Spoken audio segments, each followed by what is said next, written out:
أعوذ بالله من الشيطان الرجيم. بسم الله الرحمن الرحيم. يسألونك ماذا ينفقون قل ما أنفقتم من خير فللوالدين والأقربين واليتامى والمساكين وابن السبيل وما تفعلوا من خير فإن الله به عليم. صدق الله العظيم. سورة البقرة آیت نمبر 215. محترم ناظرین، په دې آیت مبارک کې الله جل شانه فرمایي چې نبی علیہ الصلوۃ والسلام خلق ستانه تپوس کوي چې د الله د خوشنودۍ لپاره خپل مال کم ځای خرج کړو. نو ته دې ته ووایه، دې ته وفرمایه چې تاسو څه څیز هم خرج کوئ نو هغه په خپلو والدینو، په رشته دارانو او دغه رنګې په یتیمانانو، په مساکینو او د لارې په مسافرو باندې خرج کوئ. او تاسو چې سم د نیکۍ کار کوئ نو الله پاک په دې باندې باخبره دی.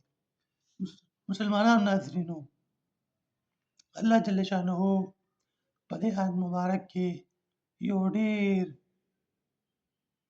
بهترین عمل مسلمان ته ښیي او هغه عمل دی د صدقې کول. چې کم خلک خپل مال خرج کول غواړي نو کم دی خرج کړي.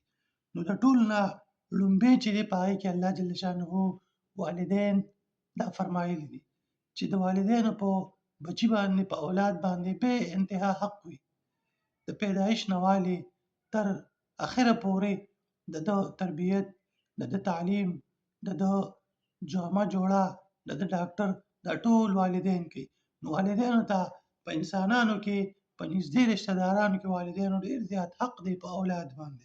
نو دې وجه نه الله جل شانه فرمایي چې تاسو څومره مال خرج کوئ، د الله په لار کې نفلي صدقه کول غواړئ نو دغه مال له ټولو نه مخکې په والدینو خرج کړئ.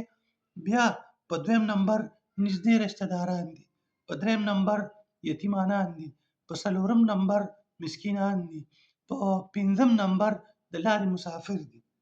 دا پنځه مصارف الله جل شانه د مال خرج کېدو وښول چې تاسو مال خرج کوئ نو دا بهترین ځایونه دي، په دې کې خرج کوئ الله جل شانه به دله بې انتها اجر درکړي. او صدقې ډېر لوی چې کوم دی په قرآن کې او په حدیث کې او په شریعت مطهره کې ډېر لوی فضیلت راغلی دی.